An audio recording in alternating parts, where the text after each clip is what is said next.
APR, round 2, Craig. So also connected to what you heard tonight and in the previous board meeting is our APR, which stands for the Annual Performance Report, 2016. Some points about our APR. This is the single point of accountability that the state of Missouri uses to accredit schools. All school districts' accreditation is based on their score on the APR. It combines 3 years of data into a single average so that things don't spike too much up and down. It does rely on MAP Performance Index, which I'm going to use a chart tonight to hopefully give some greater relevance to those numbers and some understanding, but we'll get there in just a moment. This is built on an aggressive target. You've heard of the top 10 by 20 plan. That's a plan that Missouri's education will be a top 10 performing state in the United States by the year 2020. And you'll see that the academic targets that they've set are at that very high aggressive level. And it was done purposely. It was done to move Missouri schools forward and move our performance up to improve by the year 2020. I'm going to take this next line out here eventually. There is no more accredited with distinction in performance. That's something we always talked about related to our APR every year. That's gone away. It doesn't appear to be anything that's making a comeback soon.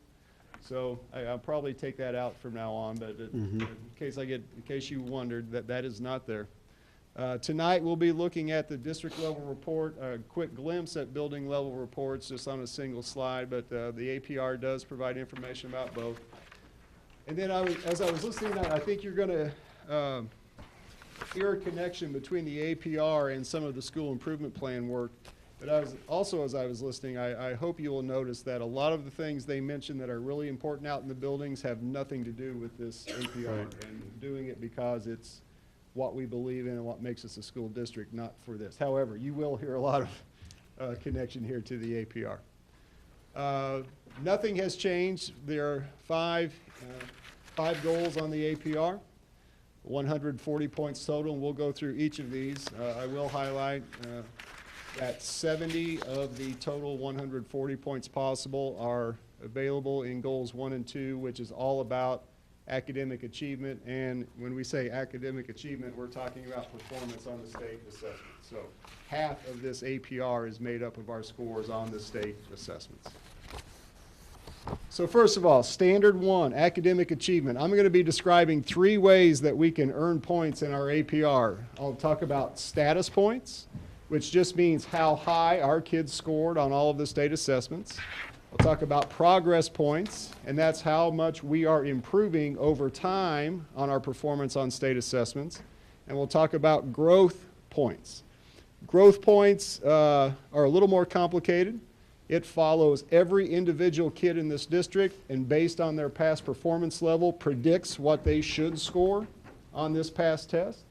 Basically, it's measuring, did every kid in our district get a year's worth of growth based on how they performed? Did they grow as would be predicted? I'll tell you, the first 2 are pretty easy mathematical formulas to figure out. That last growth one, I'm not even going to attempt because it's very high level math, but 3 areas here that we can earn points when it comes to standard 1 academic achievement. The handout that I gave you, you're going to reference as we look at our scores here in just a moment.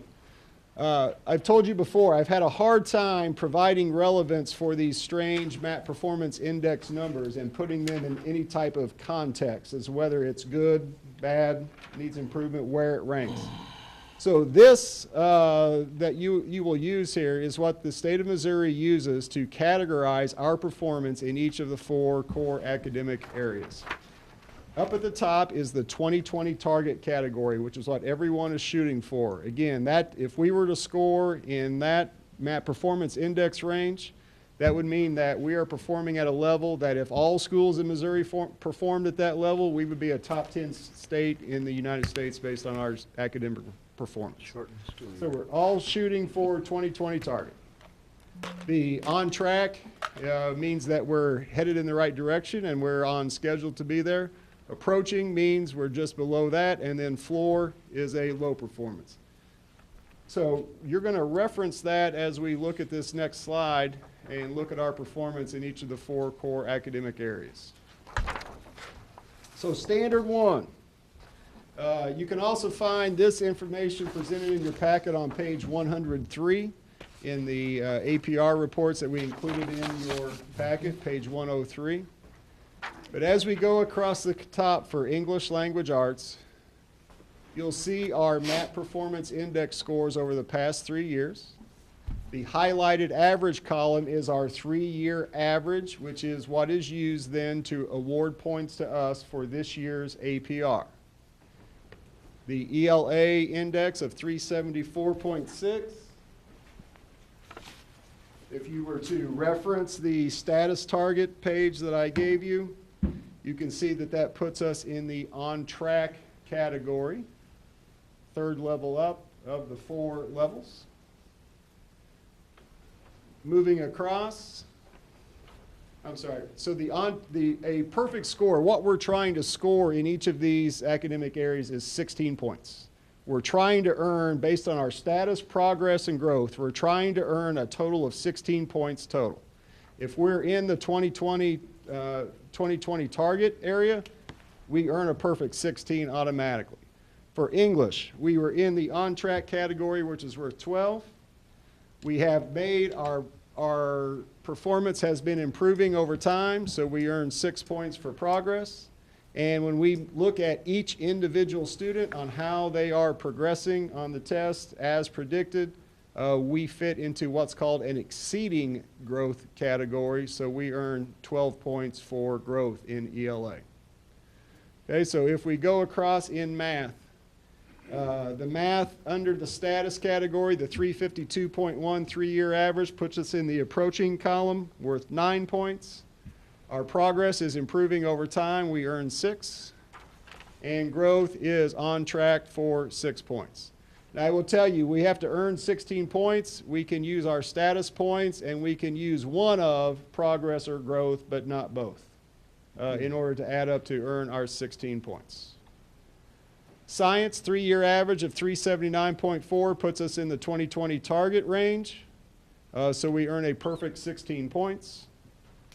Social studies is valued at only half of the other 3 subject areas, so a perfect score in social studies, since it's only one assessment that measures all of your social studies performance, which is the EOC government test.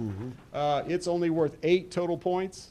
Our 3-year average of 388.8, if you look on the chart, that puts us in the 2020 target range, which earns a perfect 8 points. Okay? So a summary of our points here for Standard 1 academic achievement. ELA, you can see that we earned 12, 6, and 12. So any combination of that would put us over 16 points. So we earn a perfect 16 we don't get to keep the bonus points. We don't get bonus points, no. In math, our 9 and 6 adds up to 15, so we earn 15 points. However, one complicating factor, remember I told you that these tests weren't comparable to each other?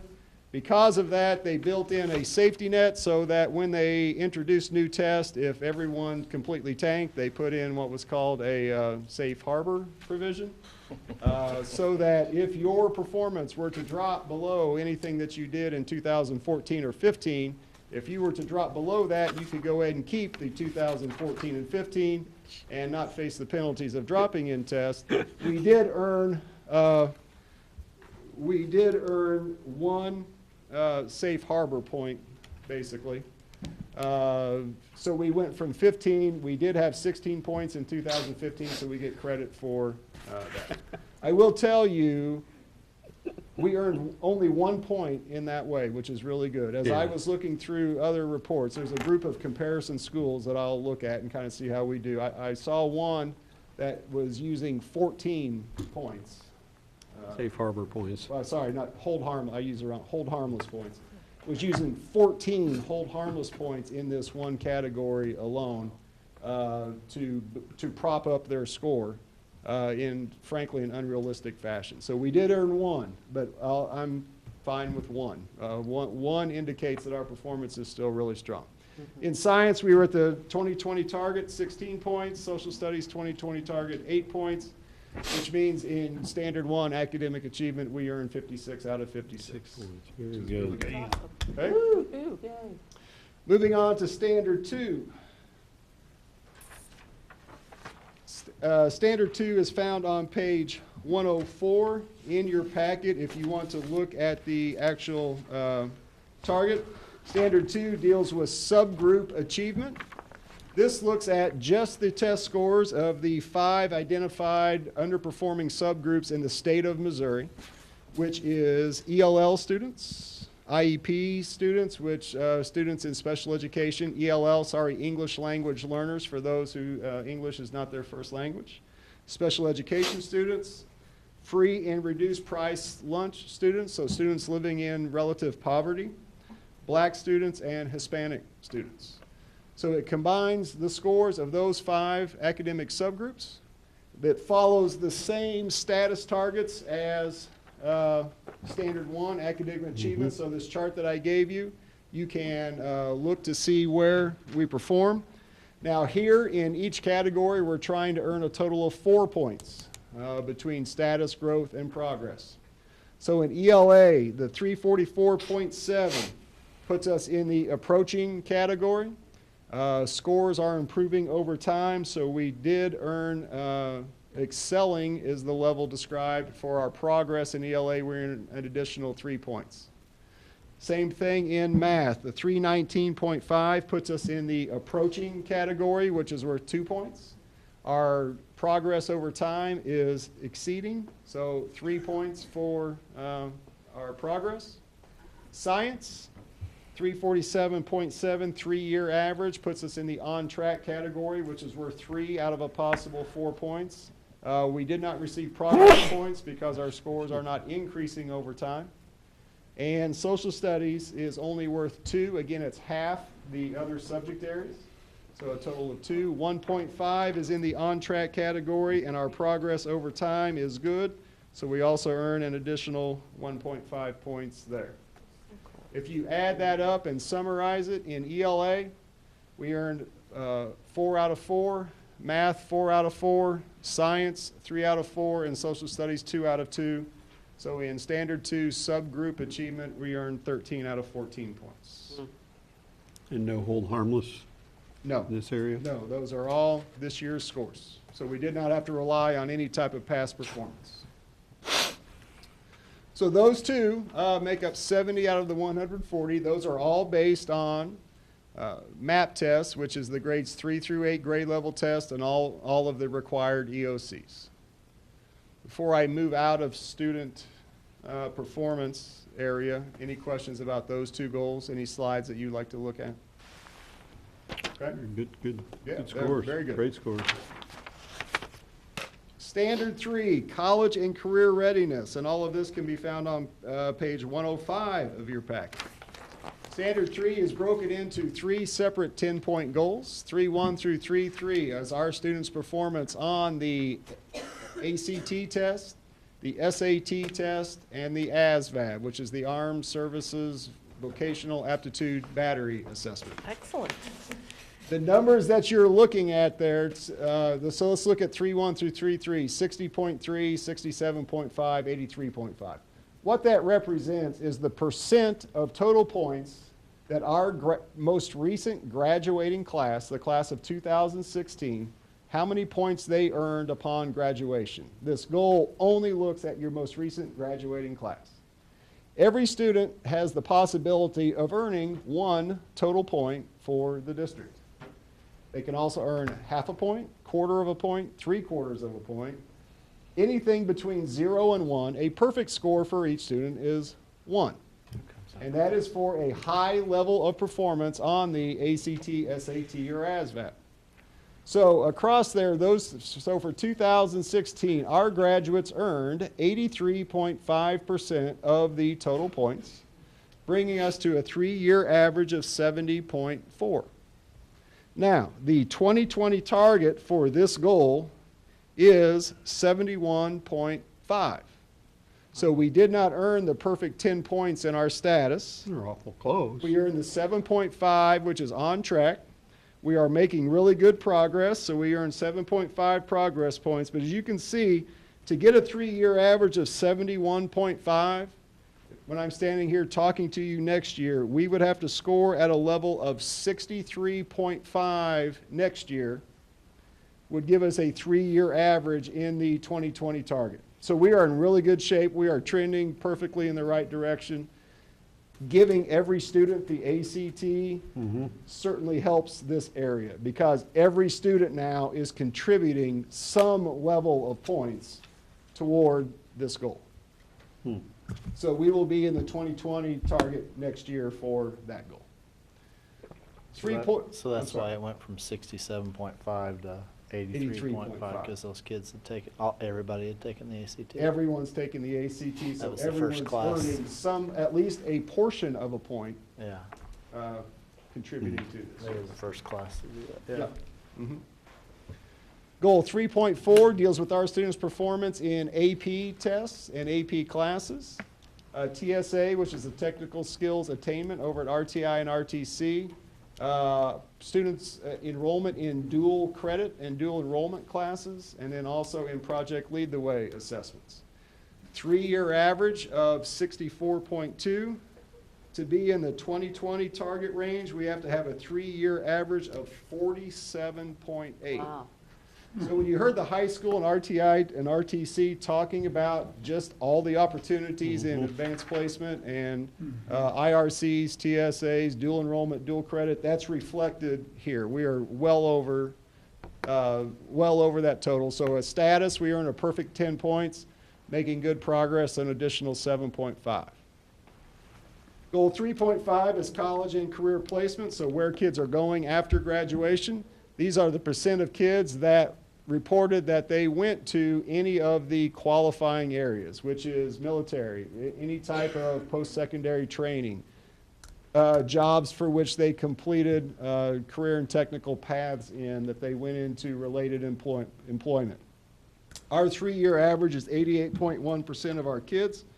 The 2020 target is 90. So this puts us into the on-track category, so we only earn 7.5 out of the 10 points. To get into the 2020 target, next year we would need to score a 91.1, which is very doable. We were at 92.6 last year. So is this self-reported data on the part of the It graduates? is. This is us reaching out to them. To get them to report? Yes. Yes. So a quick summary here, 3.1 through 3.3, 10 points possible on, so we earn 7.5 plus 7.5, so we get credit for 10. 3.4, we had 10 plus 7.5 plus, you heard Mr. Duncan talk about the extra 2 points on the APR for CTE expansion. This is where it sits. So we love to have it, and every school, every district in our consortium got it. It's just that in this one area, we didn't need it or get to use it. We were well over the 10 points already, but a really good thing. 7.5 in 3.5 and 3.6 college and career placement, so a total of 27.5 out of 30 in this goal. Attendance. Pretty straightforward one. The percent of our kids that are here 90% of the time or more. You can see our 3 years, 2014, 15, and 16, comes up to an average of 91.3. The 2020 target is 90%, so we do earn a full 10 points for our attendance goal. And finally, graduation rate. What we're trying to score on this goal is 30 points on any of these categories. We can use our 4-year, 5-year, 6-year, 7-year graduation rate, whichever one we would like to use. The 2020 target that we're shooting for is a 92%. You can see that we don't hit 92 in the 3-year average on any one of those. The one that we fare the best in was our 7-year rate this year. 88.6 put us in the on-track category where we earned 22.5 points. But over time, if you look at the trend over time, we did make more progress in that graduation measure than any of the other 3. So the 22.5 plus 12 puts us over the 30, so we do get credit for their full 30 points.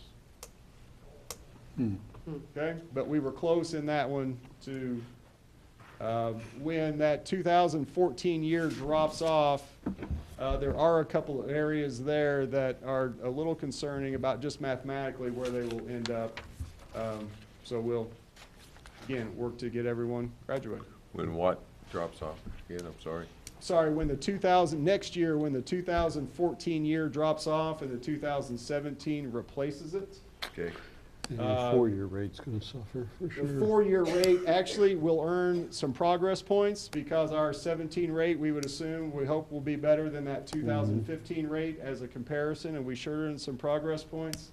But the 5-year, we're dropping our lowest. We'll need to replace that with a higher number and a much higher number if we're going to earn any progress points. Just there are some numbers that fall off there that's going to make this area a little difficult next year, just on the math side of it, on how they do their scoring.